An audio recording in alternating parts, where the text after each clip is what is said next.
Don't mind the noise. The bumper's under construction right now. Sometimes life gets crazy, and you don't know where to turn. Sometimes when you realize that, oh my god, I'm the only adult here, what am I going to do? Because sometimes adulting ain't easy, but we're here to help. Check us out every other Wednesday on the Journey into Comics Network. The following is a Journey into Comics Network production. From the suburbs of Chicago and Illinois, this is the Puhr Report with your host, Andrew Puhr.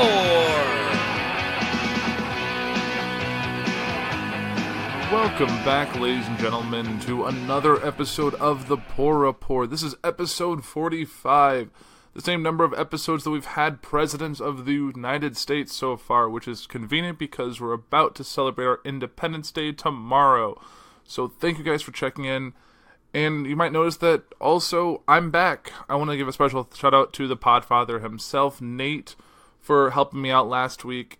It was a very interesting week last week, to say the least, and I'll definitely go into that more on my other show that I do with my fiance Liz, which is Adulting Ain't Easy, because last week was definitely a big thing proving that adulting ain't easy, and it's tough and it's difficult, and I am sore and scarred and cut up, but it was productive, and I'll definitely go into more of that. So if you want to hear more about why I'm that way, definitely want to check out Adulting Ain't Easy every other Wednesday opposite Foodies Watching Movies. So definitely check that out. But I'm back, which is great, and for those of you who tuned in last week and didn't hear my voice, but heard Nate, he did a great job. He actually did this political quiz that I'm going to take right now because Nate and I have similar political views, but there's some stuff that we differ on. So, and I haven't taken the quiz, I just listened to Nate's answers, and since you guys listened last week, I'm not going to go into a ton of detail beforehand. I'm just going to kind of run through the questions pretty quick so we don't spend a half hour or more on it, but it's still 6 pages, and we'll kind of see what it tells me. So let's just jump right in. So, if economic globalization is inevitable, it should primarily serve humanity rather than the interest of transnational corporations. I agree. Maybe not strongly agree, but I agree. It should definitely serve humanity because corporations, though, are an important part. You definitely want to make sure the whole point of this is for us to survive, so we want to keep that. I'd always support my country whether it was right or wrong. Strongly disagree. I'm very much pro-America. It's a great country to be a part of, but there's some stuff that we do as a country that's questionable, especially in the eyes of other countries. So I can disagree, but I'll support you guys, but there's things I'm like, I don't support that specific part. As a whole, yes, but as certain things just like, no. No one chooses his or her country of birth, so it's foolish to be proud of it. That's kind of it's a tough question. Yes, you don't choose where you're born. That's where you're born. And there's people that are born in foreign countries that are still U.S. citizens because they were military kids who are on base with their parents, and they have dual citizenship between, like, whatever that country is in the United States because they're born on a military base, which is U.S. soil on foreign soil. So, but I guess you can still be proud of it. So I'm gonna disagree with that. Not strongly, but I'm gonna disagree. Our race has many superior qualities compared with other races. And this is a weird question because, I don't know, our race, whose race? Our race are saying, since I'm white, the white race is superior. If someone who was black or Asian or whatever was taking this quiz, would they say that? I don't think anyone has. There's certain, definitely strongly disagree. The enemy of my enemy is my friend. In certain cases, yes, but in most cases, no. So I'm going to disagree. Military action that defies international law is sometimes justified. I may not agree with it. I may not agree with the certain cases, but I think sometimes it is justified. If it was always, I probably would disagree. But since it's sometimes, I will agree. There is now a worrying fusion of information and entertainment. I will strongly agree with that. There's definitely become a very much a gray area in terms of when it's entertainment information. It's definitely, we're getting closer across. I'm definitely strongly agree for that. People are ultimately divided more by class than by nationality. I will strongly agree with that. I think Nate had a similar response. Controlling inflation is more important than controlling unemployment. I think both need to be controlled, but I definitely think inflation get out of hand just as well. So I definitely am... I'm going to agree, but I think controlling unemployment is also very important. Because corporations cannot be trusted to voluntarily protect the environment, they require regulation. I will strongly agree with that. I think there's a lot of gray area, and there's certain things they can say or do. And I remember there was a whole thing about whenever they're going through trying to make everything more green, and people had a certain allotment of emissions, but then other corporations could sell their ones they weren't using to other corporations, so there's a total they were under the emission standard, but some companies were polluting or putting more negative stuff into the environment to make it for the ones that were doing good. So I will say strongly agree with that. From each according to his ability to each according to his need is fundamentally a good idea. From each according to his ability to each according to his need.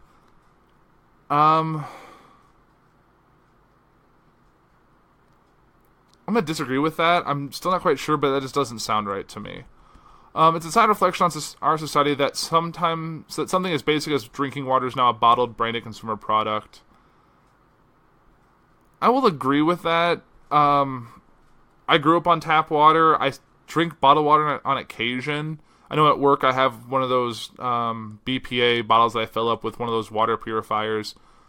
I definitely feel like I drink water more often when it's from a plastic bottle, or more frequently than it's from a glass, but I think it's crazy the amount of brands and the cost. Like, you should have to pay $6 for a bottle of water. That just seems preposterous.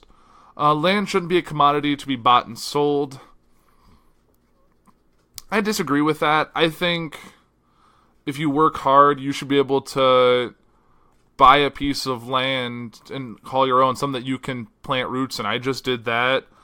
Technically the bank owns it, and I have, in 30 years, I'll own it. But still, it's nice to be able to put a stamp on a place that's your land, that you own, that's yours to do with. I think giving everyone a piece of land, though it seems great in theory, I feel like you shouldn't get something for nothing. I feel like you should work hard and get what you put into it. It is regrettable that many personal fortunes are made by people who simply manipulate money and contribute nothing to their society. I think it is regrettable. I think people should contribute to society as a whole. Protection is sometimes necessary in trade. I will agree with that.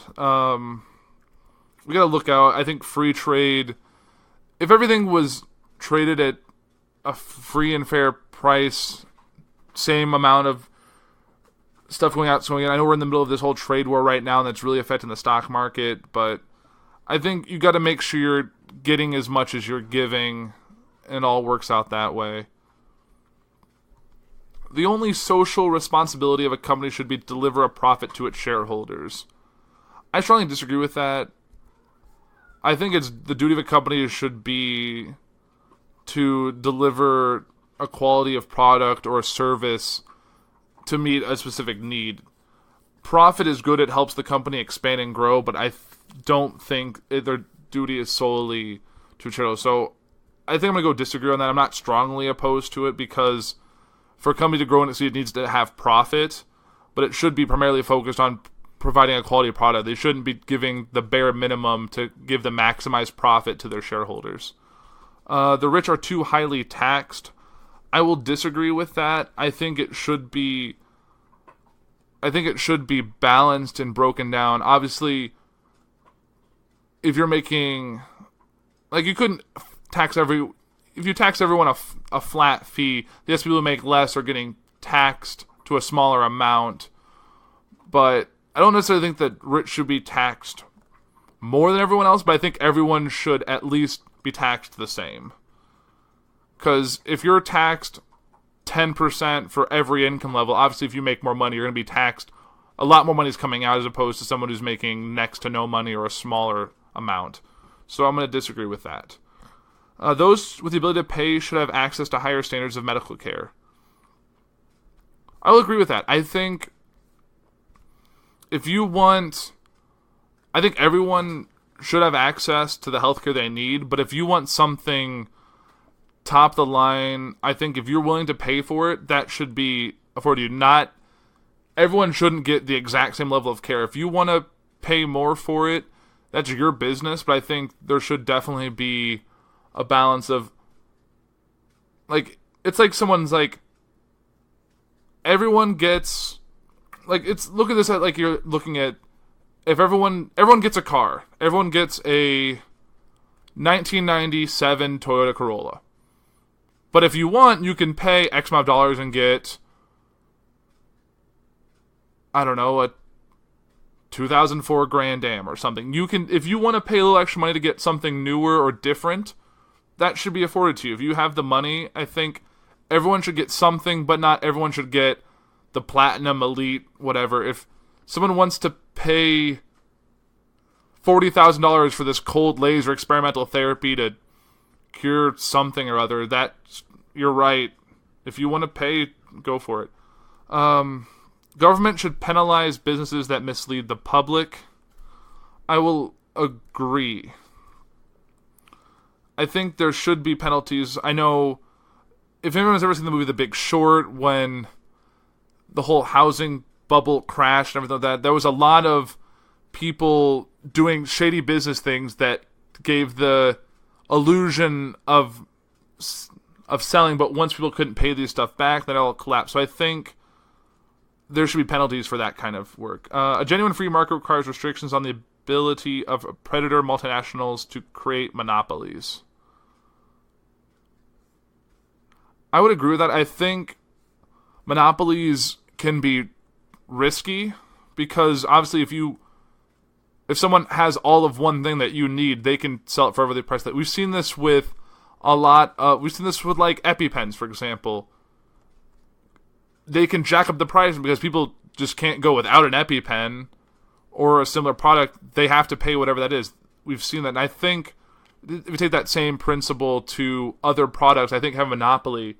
Or it's like, if there was only ever, like, I know this issue, they do all these antitrust, or, not like we saw it with the Time Warner, AT&T deal. We're seeing it now with the Disney Fox deal, creating too much of one. Like, the whole Disney Fox thing, which Nate and Chris talked about yesterday, was how they couldn't take the sports because that would give them ESPN and Fox Sports, so it was tricky that it's too much of one thing, that's too much control in that market. Then they could charge ridiculous broadcasting rights and all of that, and that would just create so much chaos. So I think there needs to be restrictions to create from people creating monopolies. The freer the market, the freer the people. I'm going to disagree with that. Free markets are just tricky, in my opinion. Abortions when the woman's life is not threatened should always be illegal.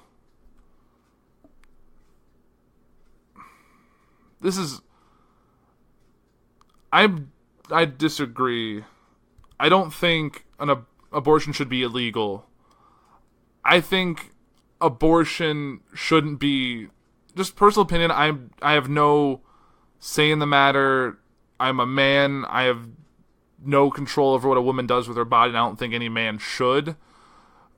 Personal views are abortion shouldn't be a first option. There are other options up to that point that you can take. I don't think abortion should be a first line of defense for a person.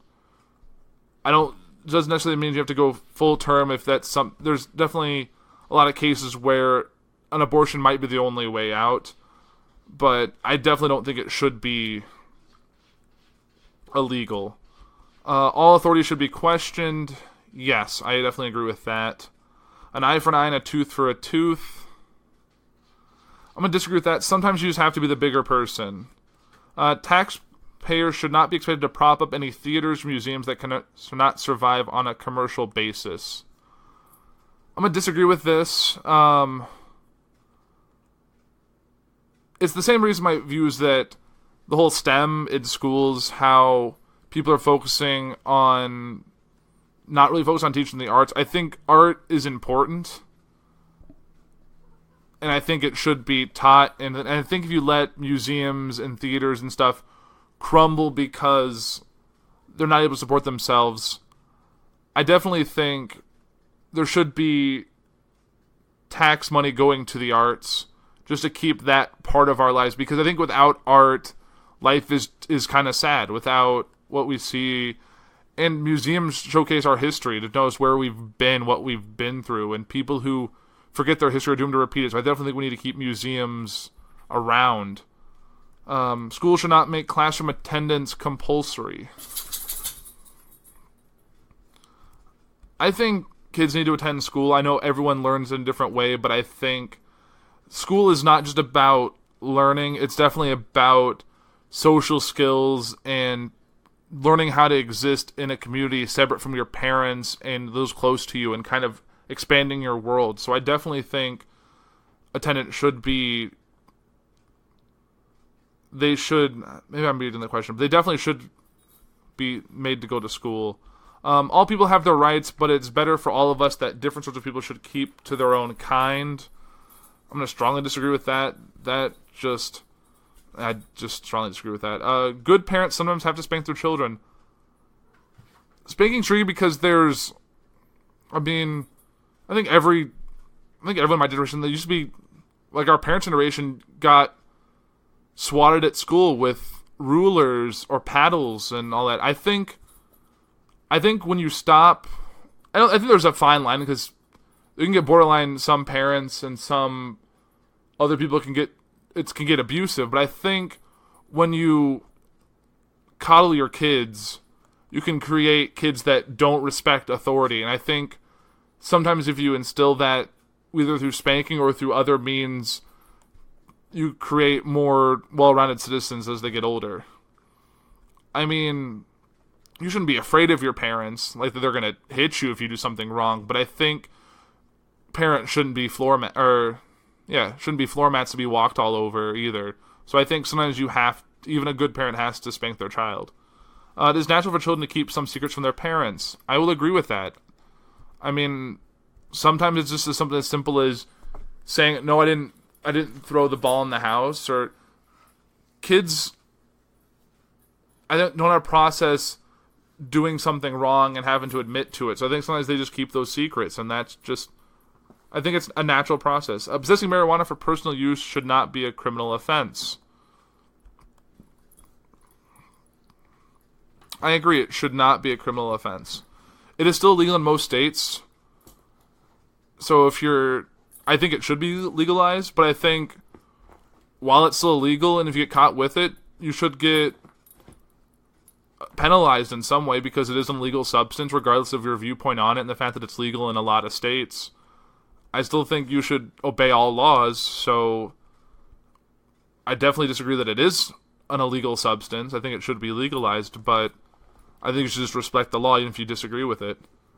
The prime function of schooling should be to equip the future generation to find jobs. I'm gonna agree with this, because societies need jobs. It's not the prime function. Well, it is and it isn't. I think you need to learn how to exist in better world. Like, obviously, you can't just sit on your ass and do nothing for your whole life and then expect society to move forward. You need to go to school, learn something, find something you're interested in pursuing with your life, and figure out how to use that to find a career and a life for you to prosper both financially and in life, to bring your whole life forward. My dog lost his ball on the couch and is having a fit trying to get to it. Sorry about that. People with serious inheritable disabilities should not be allowed to reproduce. I disagree with that. I think two consenting adults can have a kid. I think regardless of an inheritable disability should not deter someone from that. They just have to be prepared going into it. They can't pretend like nothing's going to happen and then complain and ask for assistance, do all that. Like, you should know what you're getting into when you do that, but I definitely think they should be allowed to do what they want. The most important thing for children to learn is to accept discipline. The most important thing, I think it is a part. They need to learn how the world works, but I think it shouldn't be the most important thing. So I'm going to disagree that it's not the most important thing, but it is one of the important things. There are no savage and civilized peoples, there are only different cultures. I will agree with that. There are definitely, to us, some other cultures could seem savage, but to those same cultures, we could seem savage by comparison. It's all about your perspective on the situation. Those who are able to work and refuse opportunities should not expect society's support. I strongly agree with this. If you can work and you're choosing not to and just collecting a government check or a government handout to survive, that's ridiculous. I think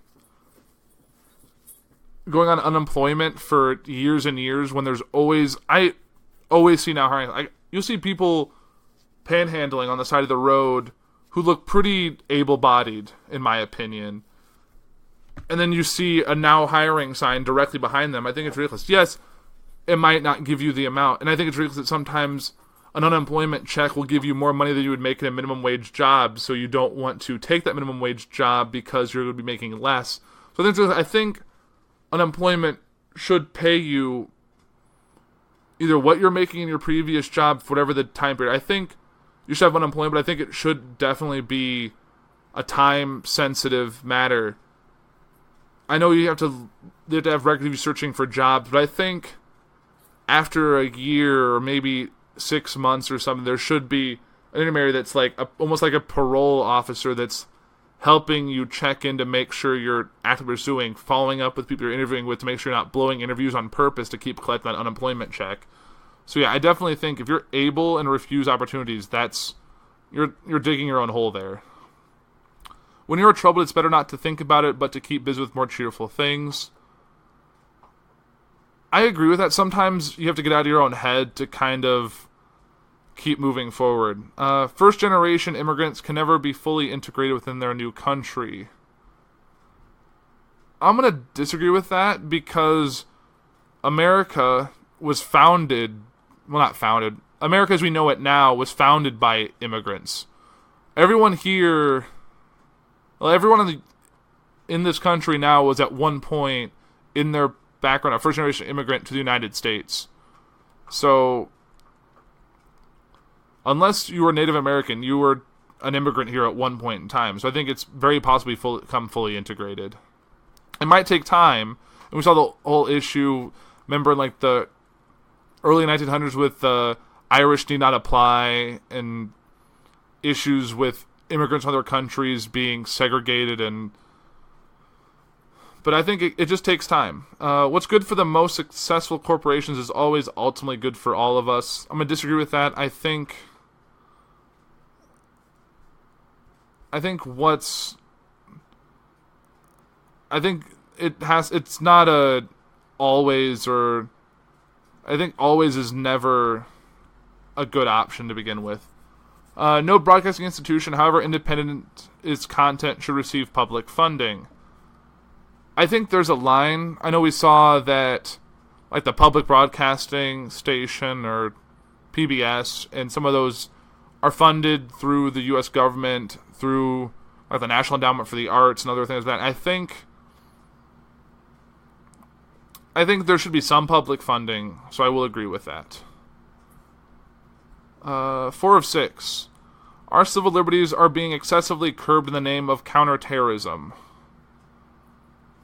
I'll disagree with that. I don't think our civil liberties are being curbed excessively. A significant advantage of a one-party state is that it avoids all the arguments that delay progress in a democratic political system. I remember at one point in time the country, it's always been more than one party. And at one point, it was the case for a president and a vice president to be from two different parties. That it was the person with the most votes became president, the person with the second most votes became vice president, and they just had to work things out. I think a one-party system creates a problem because there's only one side, there's only one issue, there's only one point. I think there needs to be a counterbalance. There needs to be a yin-yang to these situations. You need to have a democratic process, you need a two-party system. There needs to be an ebb and a flow to this process. One party in power for too long can create a whole different society. There needs to be... It's the same reason where there's never really been a time where after 2 terms of one party, it usually flips, regardless of the candidate. We've seen it with the most recent election. We've seen it with elections of the past. Trump fell after Obama. Obama fell after Bush. Bush fell after Clinton. It's just how this thing works. There's been some outliers, obviously. It's not a perfect system. 2 terms switch, but I think there definitely needs to be a 2-party system. So I'm going to strongly disagree with that. Although the electronic age makes official surveillance easier, only wrongdoers need to be worried. I'm going to disagree with that. I think, if you've seen the movie The Circle, which I know I'm going into a lot of movies in this stuff, because The Circle, I read the book first. It's about the accessibility of information and being able to see a camera on your person. And I know we've seen it with body cameras and people catching this, and I think everyone should work because there's no longer secret. I mean, people still put little pieces of paper over their webcam so people don't... They think people are going to be spying on them through it. I think... Yes, in the electronic age, I think you need to be careful because things can be hacked, cameras can be turned on, people can hack your Wi-Fi and see everything that you're doing through all your devices. It's just... I think even being not just a wrongdoer, you should be worried all the time. The death penalty should be an option for the most serious crimes. Yes. I think there's some things that say rotting away in prison, dealing with your thoughts. But prisons are not as bad as I think they once were. I know some of those max security ones are still pretty bad, but some of those regular run-of-the-mill prisons, it's... Besides the metal bars, I mean, you have access to TV, books, computer in some cases, access to the outside to play sports, to do this. Like, I think it's not as bad. So I think the death penalty assembly should still be an option. In a civilized society, one must always have people above to be obeyed and people below to be commanded. I don't think it's an always situation, but I think there's... Whether you plan one or not, a natural hierarchy will fall into place in any society. I think some people are always destined to be leaders or followers. Some people rise to the occasion and fall out of one group or into the other. I mean, I'm going to go with a weird example here, but if you look at The Walking Dead, those systems all set up, and there's always someone has to be in charge. Someone has to make decisions because you have everyone thinking they're in charge. You end up with chaos. So I think a society, there has to be people above and people below. There has to be leaders and followers, and that's just how it should work. So I'm going to strongly agree with that. Abstract art that doesn't represent anything shouldn't be considered art at all. I'm going to strongly disagree with that. I think Nate said something along the same lines, but what may seem abstract or pointless to you could mean everything to someone else. The same thing with music. Like, I remember, I think Sarah posted something about authentic music. And I think authentic music is also one of those kind of things like beauty's in the eye of the beholder. Like, there's always...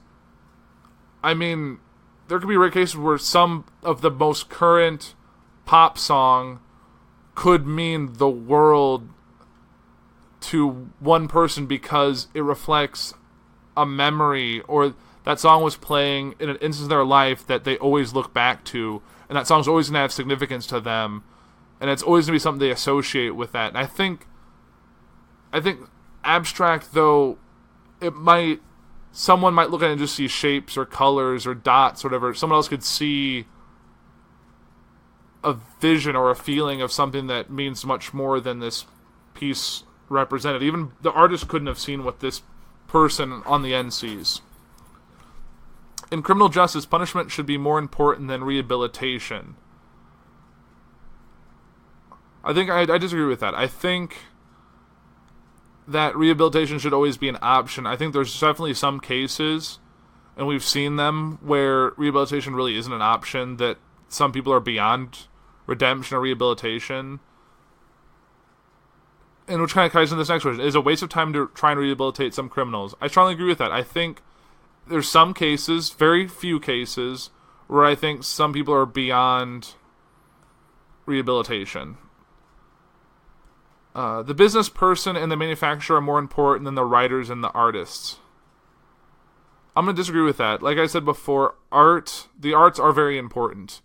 They don't have as much of a direct correlation on the working structure of the world in terms of society moving forward and prospering, but it's definitely needs to be the backbone, because the arts are very much important in this world.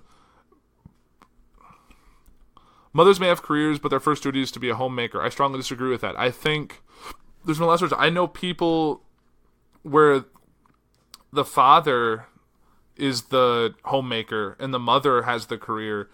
I think mothers being homemakers primarily is an outdated household structure that I don't think, and a lot of people, it's a two-parent income household that both parents work, and they kind of split the duties to keep the home in check. I think it's beyond the days when the husband went to work and the wife stayed home and took care of the kids and the house and cooked the meals and all that. I think it's not the 50s and 60s and 70s anymore. Times have changed, and I think mothers can have careers, no problem. Multinational companies are unethically exploiting the plant genetic resources of developing countries. I will agree. I think they're looking for the ease and convenience, so I definitely think they are exploiting areas that don't get a lot of traffic and don't get seen as much. Making peace with the establishment is an important aspect of maturity.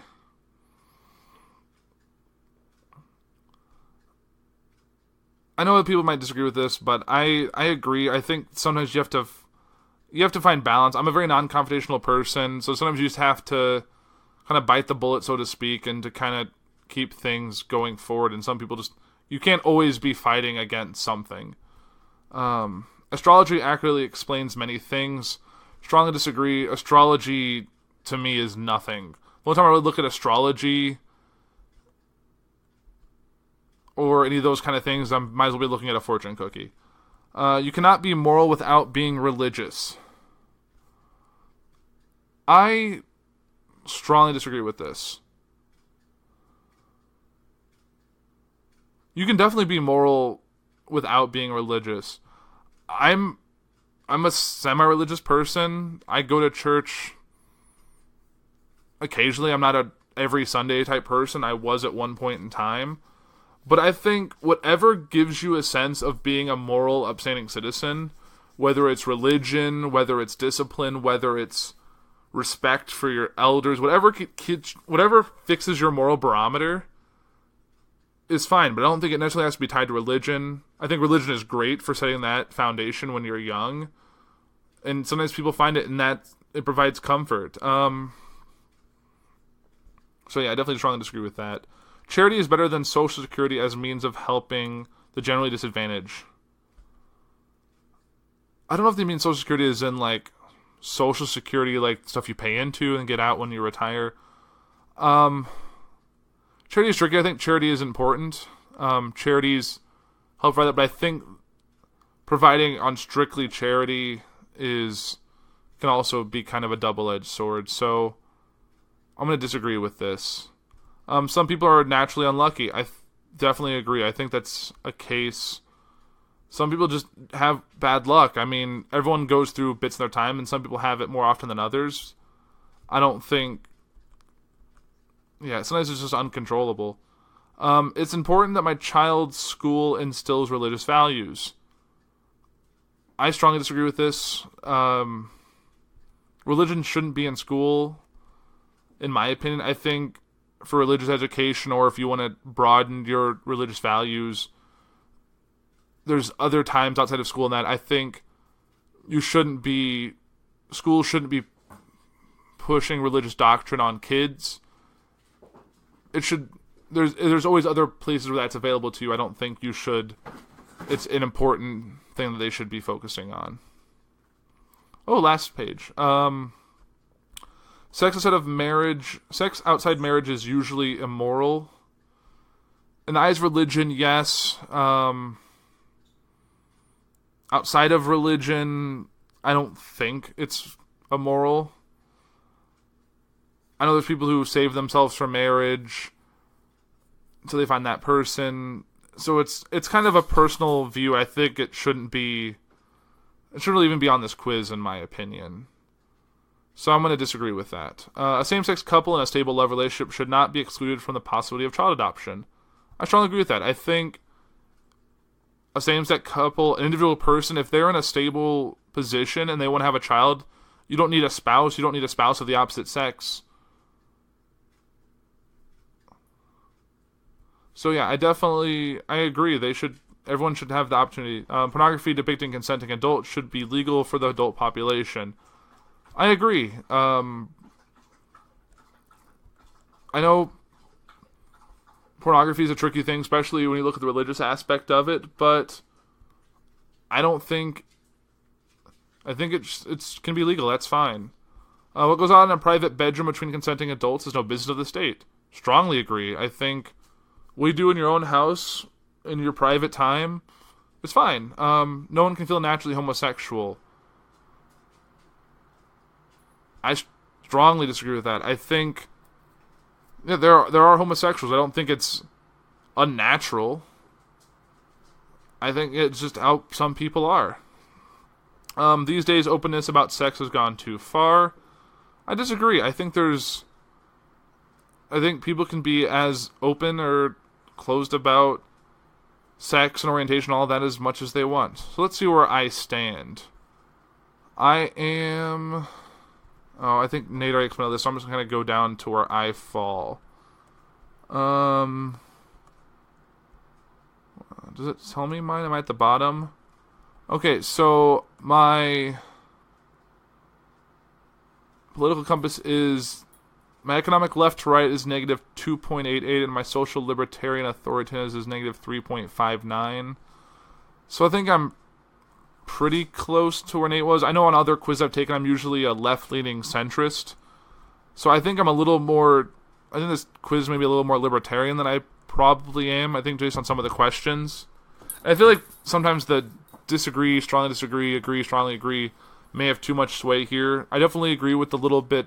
I'm definitely a little bit left. I think I'm more centered between the two, between libertarian and authoritarian. So I may not agree with this 100%, but that kind of gives you where I fall. So I'm slightly left, and I'm slightly libertarian of center, but I'm pretty kind of in between. I definitely, between my political views, my religious views, and all that, I'm kind of smacked up in the middle because I think there's definitely, I don't think any one way. The left isn't 100% right, the right is 100% right, the libertarians are 100% right, authoritarians are 100% right. I kind of take a little bit from each of them in terms of things that I agree and disagree with. So, yeah, so that's where I fall. And I almost talked a whole 40 minutes on that. I apologize. That's just something that happens. So I will kind of run through a couple of the articles I wanted to talk about today. Beyond this quiz, and one of it I don't think it's been touched on with the with Foodies Watching Movies. I talked about it. I don't think Nate's talked about it on JIC unless I missed it. I've been a little out of the bubble this past week, but I don't think it came up on last Monday's or this Monday's show. So one thing involved MoviePass and AMC. So AMC rolled out about a week ago the AMC A-List, which is kind of their version of MoviePass. It's not as broad as MoviePass, where MoviePass you could see any movie one time any day of the week. You can only see that movie once, but you could see any different movie a day for $9.95 a month. Then AMC rolled out AMC A-List, which is... Oh, and on MoviePass, you're limited to standard screens. You couldn't see Dolby screen, or you couldn't see an IMAX. See, standard screening, one movie only, like one of each movie one day. Any theater that supports it. So AMC rolled out their own version, which is a plan that involved, it's I think $19.95 a month. You can see 3 movies a week. It can be the same 3 movies that week. You can see, so like when Infinity War came out, if this was around, you can see an Infinity War twice in one day and once the next day that week, and that's fine. You can see it in IMAX, all 3 showings. That's fine. You can't see, you and a person can't use 2 of those 3 in that week, which I think sucks. I think if you could do that, I probably would sign up, because the ability to get 2 movies at once would be great for me personally. Because when you go see a movie with like your partner or with a friend, you don't want to have to go through the whole process on your end and then do the same thing. So, but I'm a big AMC fan. I have a couple AMC theaters really close by, and I kind of prefer their theaters. Their setup, it's worked out. I've gone to the AMC in my hometown, which used to be like, I think at Carasota's a long time ago. That was my theater growing up. And then what did I do? I forget what I saw when I was in college, but then it's been AMC since I was back home, and AMC since I've been out on my own. And I don't see a reason to stop it. Haven't really steered me wrong yet. So their plan is tempting. It's a little bit more money, but you don't have to do the whole thing of going to the theater and checking in, and then buying your ticket, and then taking a picture of your ticket, sending off. Because it's a lot of loopholes so you don't abuse MoviePass. So here's an article I found from Forbes, which is, Gyms teach us why AMC A-List will succeed while MoviePass fails. So MoviePass has built a money-losing business on monthly memberships for unlimited movies. Now AMC Theaters is coming out with their own entry in the business model, A-List, which costs $19.99 per month for 3 movies a week. These movie membership plans have much in common with gym memberships, but also some important differences. A closer look reveals that MoviePass looks unsustainable, while AMC can probably make their membership plan work. Gyms that rely on monthly memberships build their business model on the knowledge that a large number of people will sign up, many of them right around New Year's Day, and then rarely cross the doorway to the gym. In fact, some estimates suggest that 2/3 of gym members never use the gym to which they belong. That lets them keep the average cost lower because they don't need to stock the gym based on their actual paying membership. Instead, they can size their facilities to the ones that actually show up. MoviePass has one membership plan that allows you to watch a movie a day for $9.95, plus a more limited option of 3 movies a month for $7.95. However, unlike gyms, MoviePass has to pay when a member uses their membership. A gym is just crowded if more members than expected get dedicated. In contrast, MoviePass has to pay full ticket cost for every movie their members go to see. So higher usage is much more expensive to MoviePass than to a gym. The difference is not a trivial one. Thanks to these costs, MoviePass is losing $40 million a month, and those losses are expected to increase. Unless MoviePass can find a new revenue stream, somehow monetizing the data from its members at an increasingly high rate, it seemed doomed. AMC Theaters' new membership plan, A-List, has a business plan that differs in several important ways from MoviePass. First, AMC is charging $19.95 per month for a maximum of 3 movies per week. Second, the marginal cost of those members showing up is very low, since AMC is already showing the movies, and AMC doesn't have to pay for the tickets just to make a seat available if one is still open. Thus, usage only really costs them money when members go to new blockbuster movies that are filling the theater. It's rare that 3 such movies are playing at once, so many members will be utilizing seats that otherwise would be empty a good share of the time. In economics parlance, the marginal cost of giving tickets to AMC A-List members is very low. Most importantly, movie theaters don't actually make money off movie ticket sales. Their business model is roughly break even on the movies and earn all their profit from the concessions. With AMC's new membership plan, its usage goes up, so do concession sales. In fact, behavioral economics suggests that such customers will spend more on concessions because they will feel as if the movie tickets were free. Thus, AMC will make money with people to join their membership plan whether they show up and when they don't. MoviePass doesn't capture any revenue from concession sales, so they miss that whole revenue stream. These differences suggest that while MoviePass is a business plan that seems to make no sense, AMC Theaters appears to have a model that can easily succeed. Their plan is much closer to the gym membership model, except they can likely make money even when their members use the membership. Studying the economics suggests MoviePass is simply transferring money from venture capitalists to movie theater owners, but the AMC Theaters have found a winning new business model for the entertainment industry. And this actually makes a lot of good points. I've actually been contemplating getting rid of my MoviePass and going to the AMC A-List. it seems convenient. I can do all of it through the app, which I usually use normally. If I want to buy tickets for a movie, I can do it in advance with A-List. I can get one ticket from my A-List and one ticket regular for 2 people, so I end up only really paying for one ticket day of, and I can still get both tickets picked up at the same time. I don't have to actually go to the theater ahead of the time for the movie to get my ticket. It covers the normal AMC premiere. And how often are you really going to see more than 3 movies a week?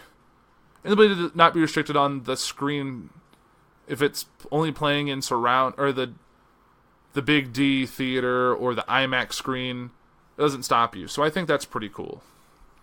But I think that's really what I talk about from the whole movie side of things. We go to some other fun news, which involves Anthony Kennedy. And this is an opinion article from the Daily Beast.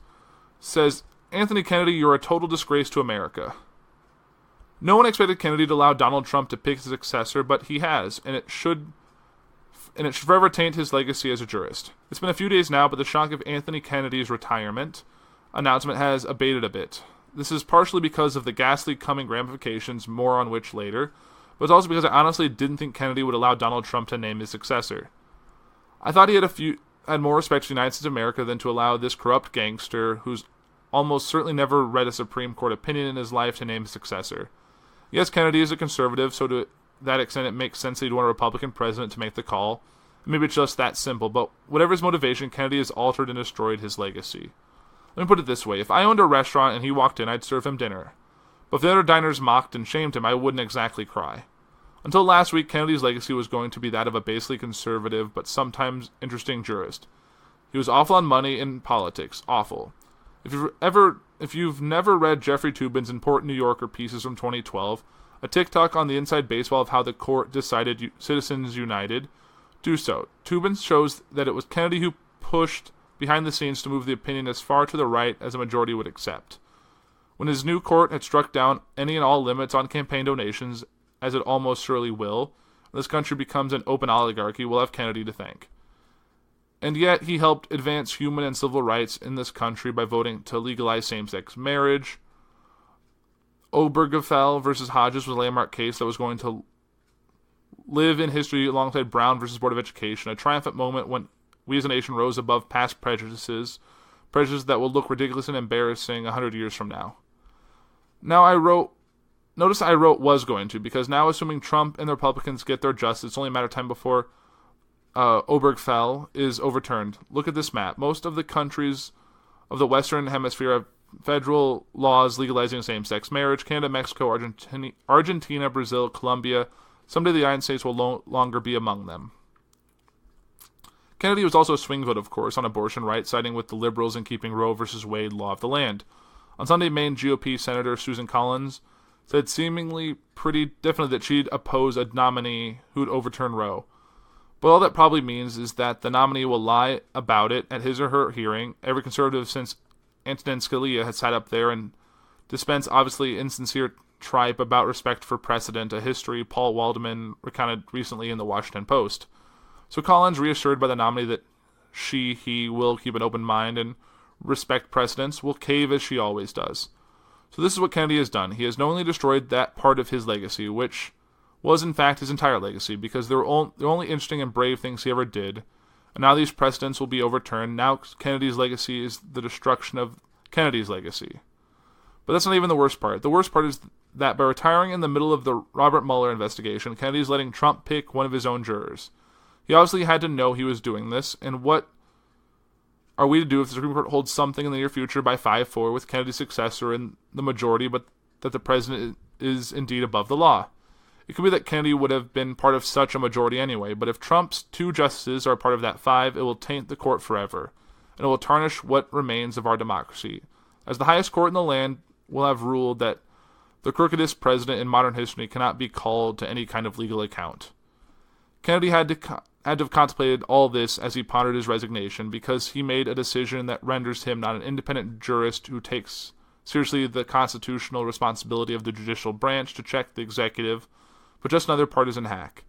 And now we learn that on top of everything else, Kennedy may just be corrupt. So his son Justin, if last week's New York Times account is correct, in essence kept Donald Trump in business for the better part of a decade, overseeing $1 billion worth of loans to the Trump organization via Deutsche Bank, where he worked. Justin and the Trump kids are buddies. It seemed Justin and Trump himself are palsy-walsy. This is grotesque. There was once a time in this country, 40 or 50 years ago, when a connection like this might have led an honorable associate justice to recuse himself from every case involving the administration that came before him.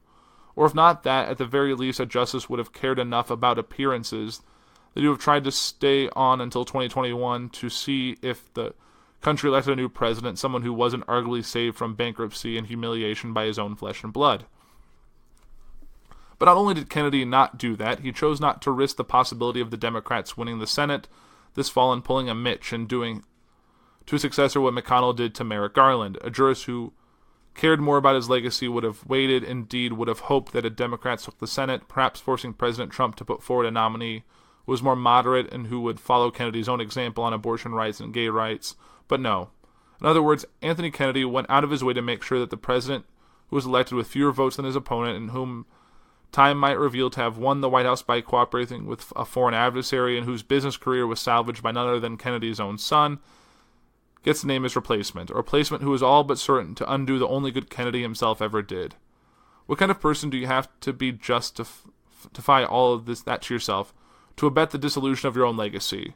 It's like Kulik handing a Bolshevik a pistol, except when the real price here will not be paid by Kennedy, but by the millions of Americans who will lose hard-won rights. May the name Anthony Kennedy live forever in infamy. And this was an opinion piece on the Daily Beast by Michael Tomasky of the Daily Beast. I think that's actually a very powerful statement. I know that there's a whole thing that there's, due to the relationship with the son, how it could lead to Kennedy stepping down. So there's a lot going on here. And I'm just going to run a little long. I'm going to drop the stock talk. I wanted to talk about that a little bit because Chris talked about it on JIC and wanting adulting and easy to cover about it.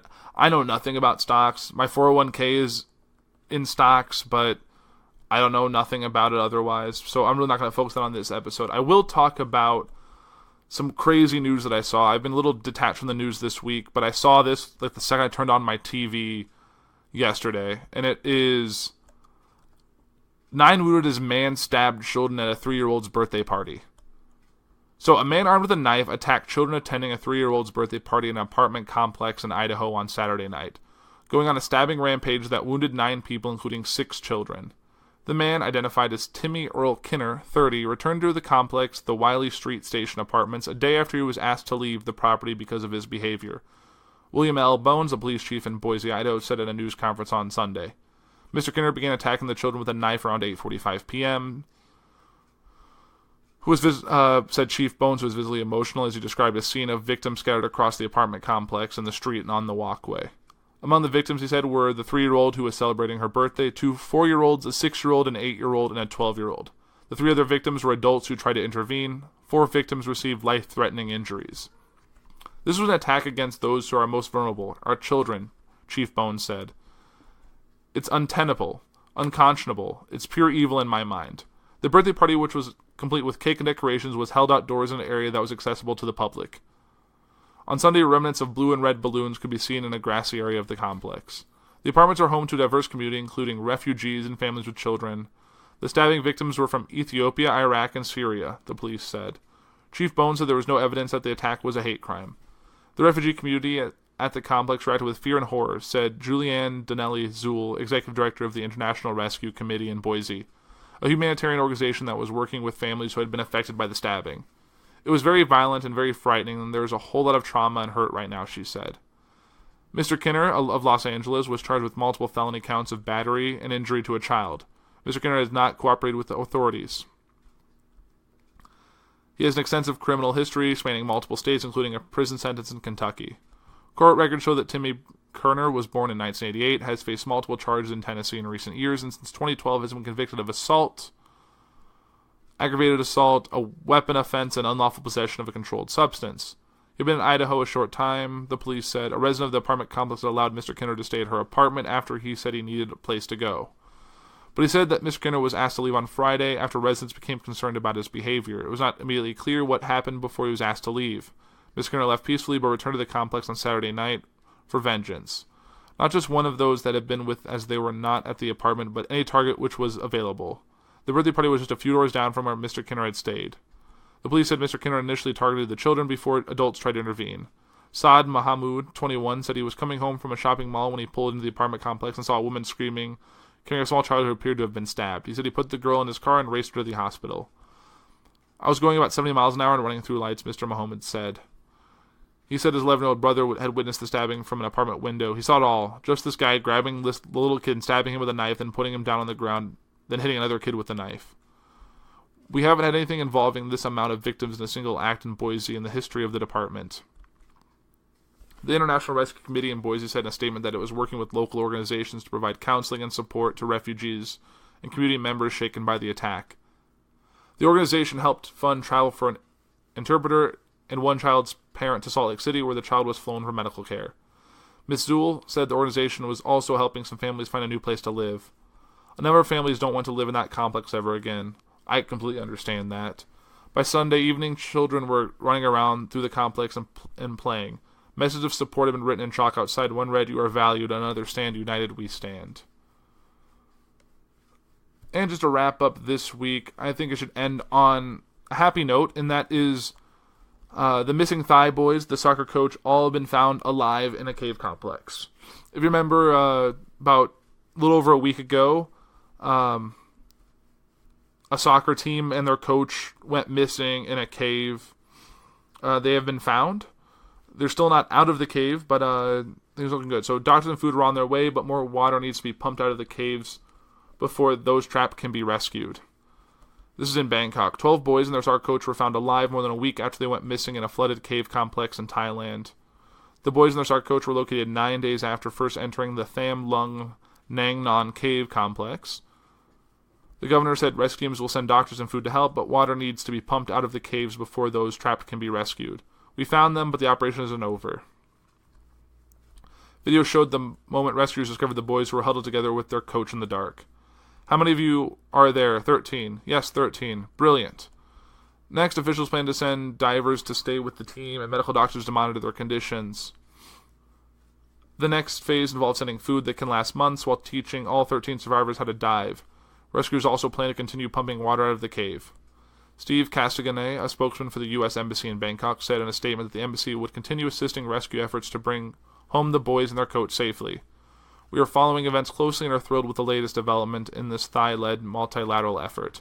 The boys, ages 11 to 16, and their coach have been stuck in the cave after a soccer game and near constant rain since they had thwarted the search for them.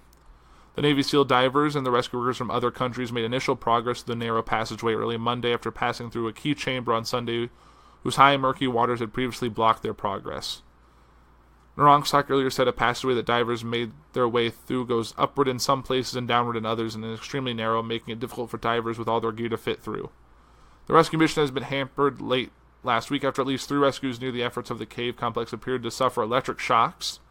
The incident was most probably caused by a jerry-rigged electrical lines that had been fed into the caverns to power lights and pumps. Ambulances quickly arrived and witnesses saw 3 men being carried to them on stretchers.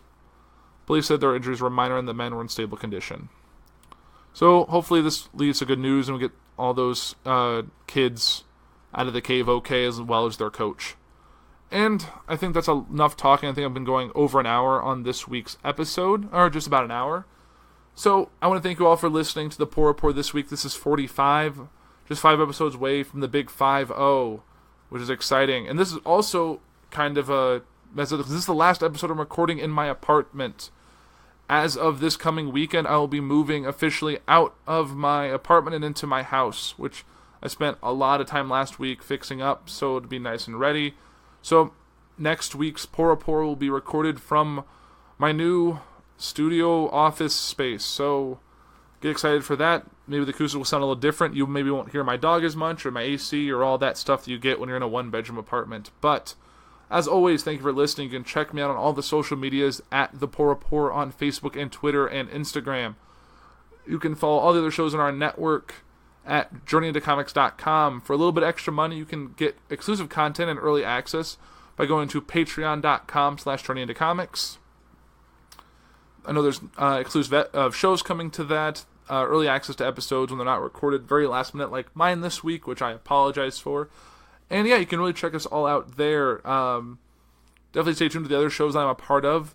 Foodies Watching Movies and Adulting It Easy both come out on Wednesdays, just opposite Wednesdays. So definitely listen to, you can hear me on those other shows. And hopefully once all this move and stuff settles down, I will be back in the studio with the other guys for Foodies Watching Movies, which I can't wait for. But that's enough rambling for this week. It's late. I'm tired. That's been the Puhr Report for this week. I am Andrew Puhr. Have a great week and keep searching out the news. Don't settle for one news site's version of the events. Definitely get all the sources you can. Don't settle for anything less. Thanks, guys.